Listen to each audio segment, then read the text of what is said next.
Hi, I'm Brother Bruce, and today we're going to look at Daniel 6, verses 1 to 23.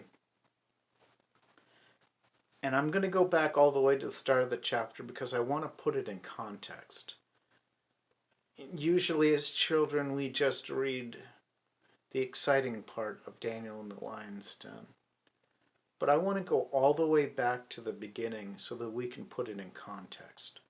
Let's begin with a word of prayer. Father God, I ask that you come into our lives and help us to understand what it is that you have for us to learn, Lord. Lord, during these difficult times, I ask that you touch our hearts and call us close to you so that we can get through this together as a loving group of people, Lord. Amen. It pleased Darius to set over the kingdom 120 satraps, to be over the whole kingdom, and over these 3 governors, of whom Daniel was one, that the satraps might give account to them, so that the king would suffer no loss. Then this Daniel distinguished himself above the governors and satraps, because an excellent spirit was in him. And the king gave thought to setting him over the whole realm. So the governors and satraps sought to find some charge against Daniel concerning the kingdom. But they could not find a charge or a fault, because he was faithful, nor was there any error or fault found in him. Then these men said, "We shall not find any charge against this Daniel unless we find it against him concerning the law of his God." So these governors and satraps thronged before the king and said thus to him, "King Darius, live forever, all the governors of the kingdom, the administrators and satraps, the counselors and advisers have consulted together to establish a royal statute and make a firm decree that whoever petitions any god or man for 30 days, except you, O king, shall be cast into the den of lions. Now, O king, establish the decree and sign the writing, so that it cannot be changed according to the Medes and the Persians, which does not alter."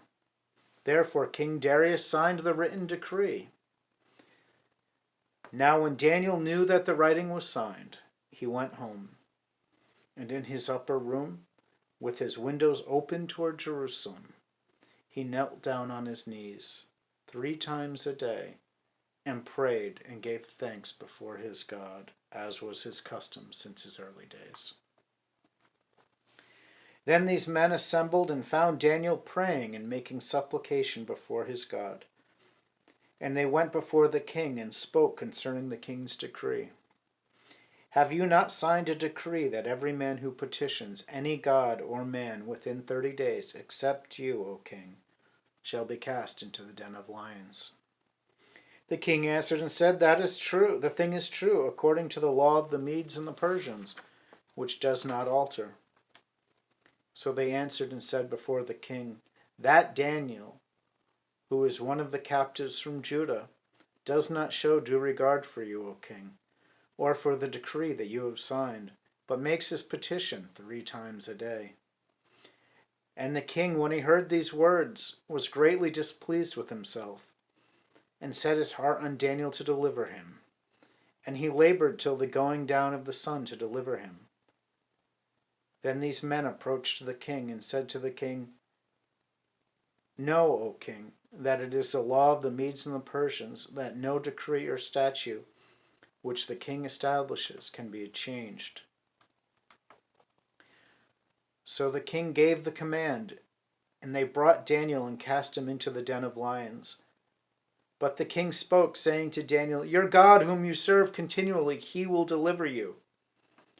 Then a stone was brought and laid on the mouth of the den, and the king sealed it with his own signet ring and the signets of the lords, that the purpose concerning Daniel might not be changed.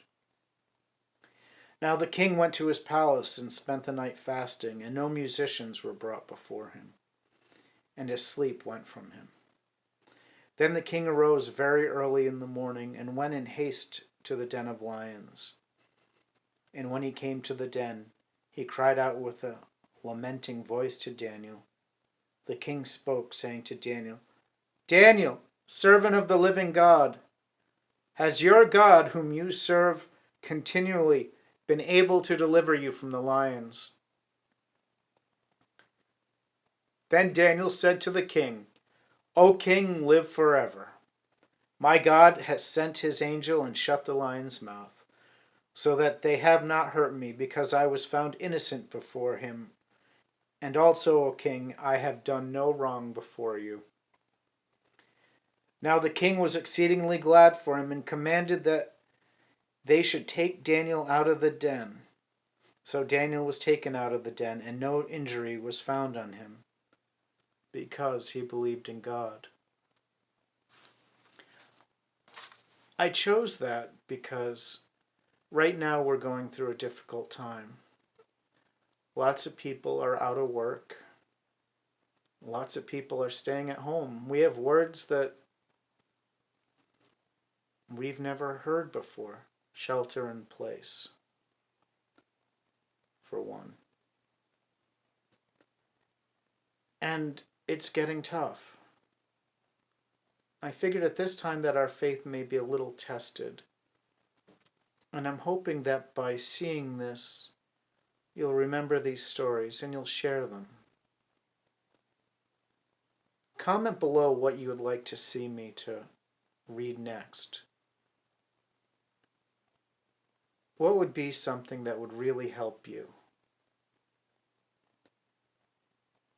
Let me know if you still have a job.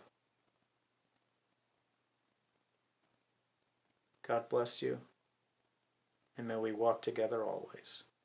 Amen.